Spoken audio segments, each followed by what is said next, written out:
Grand Rouge Highway Car Traffic Racing Simulator VR, yes, that's a mouthful of a title, is the latest attempt of a car game for PlayStation VR2. And let's face it, PSVR2 is seriously lacking in the racing department, so anything that vaguely reassembles a racing game is bound to catch the attention of the headset owners. But what is the meaning and what is the message? If you think the title of this game is bad, well, strap in, because you in for one hell of a ride with that one. First thing first, any screenshots you see in the menu or on the title screen, just ignore them completely. The game looks nothing like that. And once you in, the game drops you into the garage. Here you can buy one of 15 cars after earning enough in-game cash and choose from one of 4 environments, let's call them tracks, even though that's being very generous. You've got Enchanted Forest, Winter Wonderland, Desert Sand and Urban Concrete. Fancy names, but don't get too excited. No matter what you pick, it's just a narrow, monotonous, endlessly repeating stretch of a dual carriageway. The environments are endless, but after a while of trying to stay awake, you notice everything starts to repeat itself. You can adjust the traffic density if you want to switch things up. You can have empty road, just being there, driving straight, staring into abyss. Except the abyss is torturing your eyeballs with jagged edges and bad textures. If you choose packed traffic, sure, you might be interested for about a minute. Now, let's talk controls. There is no DualSense or steering wheel support. Instead, you stuck using the VRSense controllers with shitty haptics.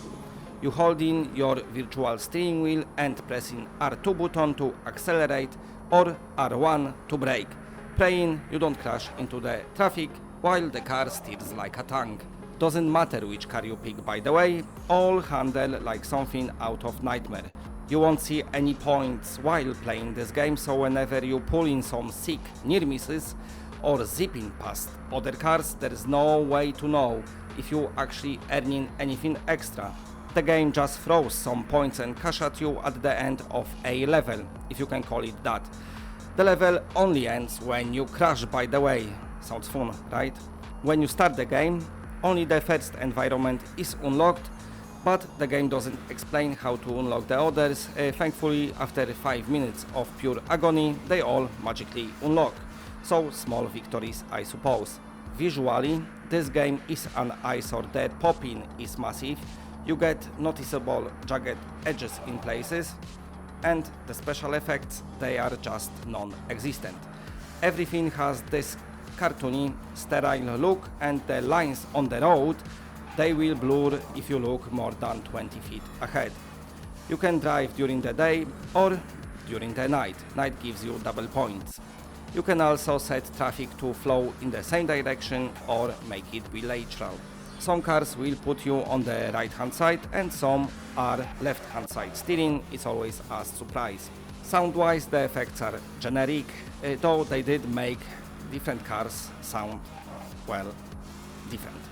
So, points for that, I suppose. The soundtrack, on other hand, is quite forgettable, and the menu interactions are clunky, as some of them are done by pointing and some of them are done by pressing R1 and R2. So yeah, it's as unintuitive as it sounds. There are some car interactions like honking your horn or turning on your hazards.